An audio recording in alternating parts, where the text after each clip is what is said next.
Hey, what's going on?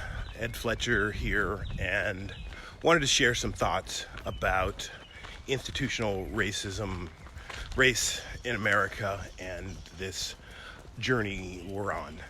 This, of course, has been precipitated by the Justice for George protests that have happened. Hey, how you doing?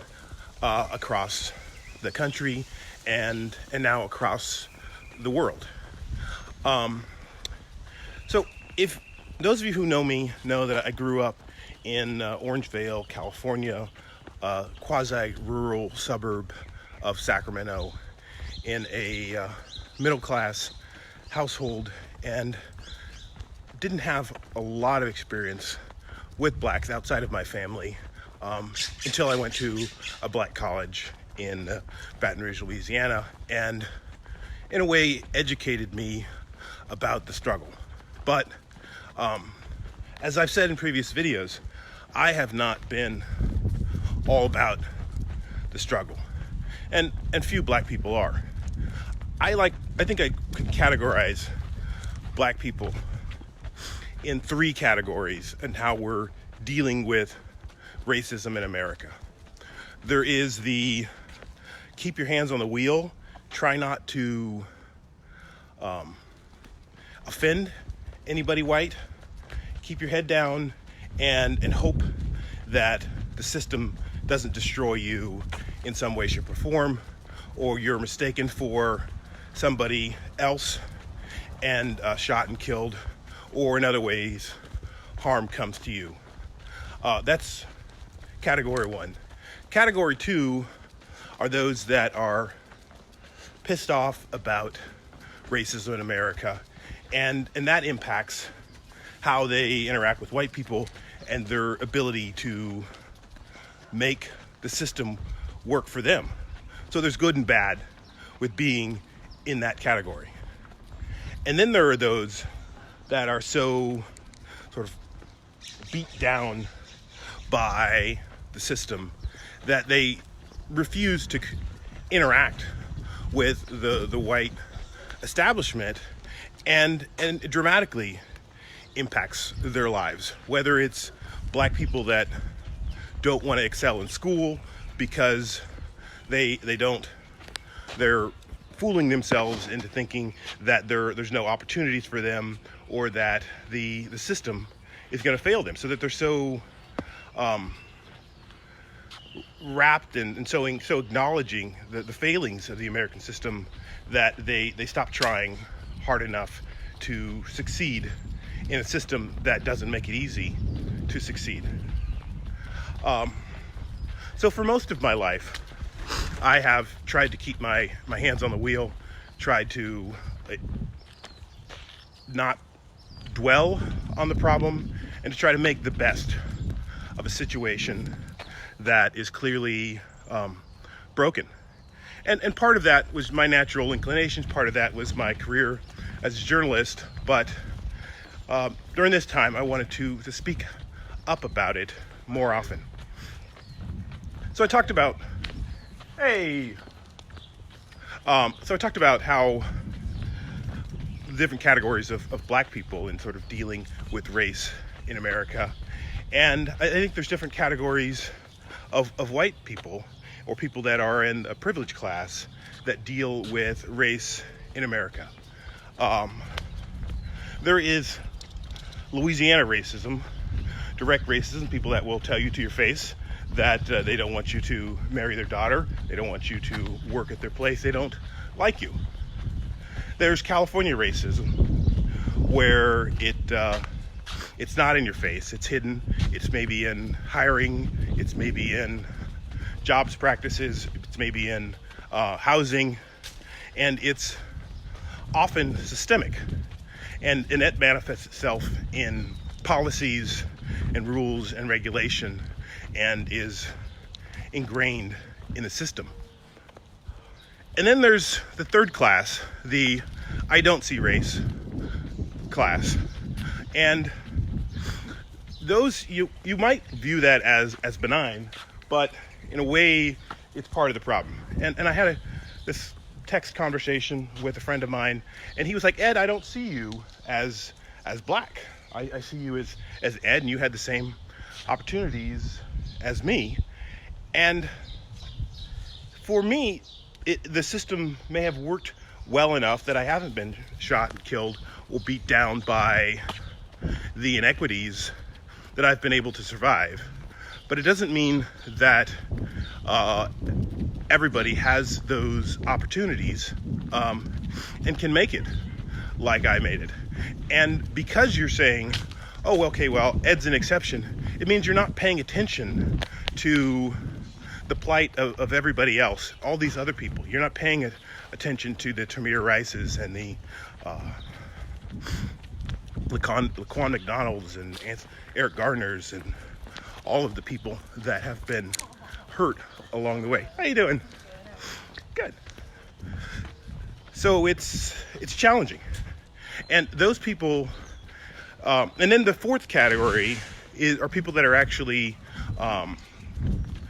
acknowledge the racist system that we exist in and are working to do something about it, that will call out their friends when they say something off the cuff, that will have uncomfortable conversations, or that will look at the systems and the policies and try to find a way to make it work better for all people. Housing, education, criminal justice reform, all of those things. And we're asking people to move from the I don't see race category or the other active racist categories to, come on, go around,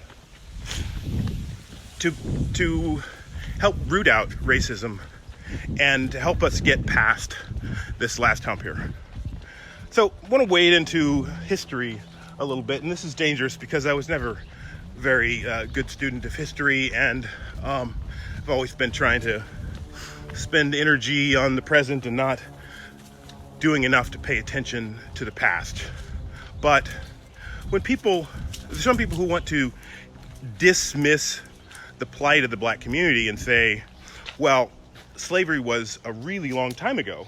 How come you haven't pulled yourself up by your bootstraps yet? How come you haven't overcome yet?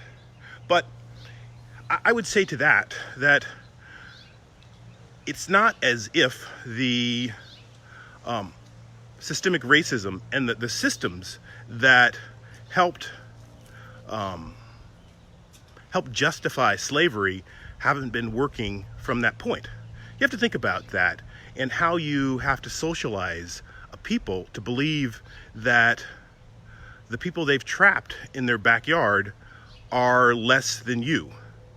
And unless you teach your kids that those people are less than you, then they might grow a conscience and want to play with those little black boys and little black girls.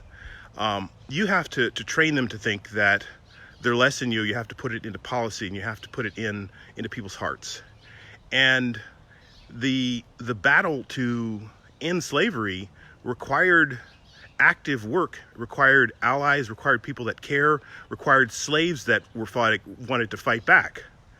And then slavery ended after the Civil War, and we can get it without as if we could celebrate and say, "Woo, we did it." But no, that didn't end it there. We began Reconstruction there, where the whites in the South, who had power taken from them, would not rest until they retook the power and put blacks back in their place through the Ku Klux Klan, through the use of prisons and police that would capture blacks or find ways to put them back into custody so that they could continue the economics of having cheap labor. So prison labor and the police force were originally kind of tied together in making this long-standing distrust of the police that has been passed along through generations. So we've got to fix the way that we police people, and we need police to feel like they are part of the community and that we're all one in this. Police should be from the community, not separate from the community. If we hired people that live in our neighborhoods, that know our problems, that know our issues, then when they come and knock on the door, people are going to see a friend and not an enemy. A lot of conversations to be had about specific policies, about this notion of defunding the police or transferring some of that money to other areas of government that could do more good. But this broader conversation about racism in America is an important one to have, because and we talked about Reconstruction and them fighting them there. That we then came Jim Crow laws and Black Wall Street. There was generations of white people trying to maintain this status quo. I posted a video with my dad talking about how in 20 years, blacks mostly lost the land that they had been able to buy, because white people figured out a way to trick them or to manipulate the system. In some cases, in Louisiana, you had a law: if somebody else paid your taxes, then they owned your land. So county clerks would sometimes tip off their friends when somebody was late on their taxes, so somebody else could slip in and get their land. Look it up, post some more links on that. A lot of things to talk about here, but it's an important conversation to have. I love that the NFL players, the NBA players are having a lot to say about this, and that with no sports on Sports Talk Radio, they are actually engaging in this conversation, because sports can help tip people from that I don't see race, athletes should only talk about sports mode, to being people that are anti-racist, people that are actively working to root out racism, systemic racism in America. All right, that's what I got to say. Post your comments and thoughts. Let me know what you think. Let's continue this conversation online, and let's have these uncomfortable conversations as we move towards sort of a more righteous union. I feel like this is an important time in America, when the black people and the children of this generation have stood together to say enough is enough. Let's root out these problems, both in systems and in people, and let's have a more perfect union. I'm Ed Fletcher. I'm on Patreon as an independent journalist. If you want to support me, appreciate you paying attention to this conversation, and I will keep talking about race and justice for George, so that we can help spur others in these uncomfortable conversations. Thanks a lot.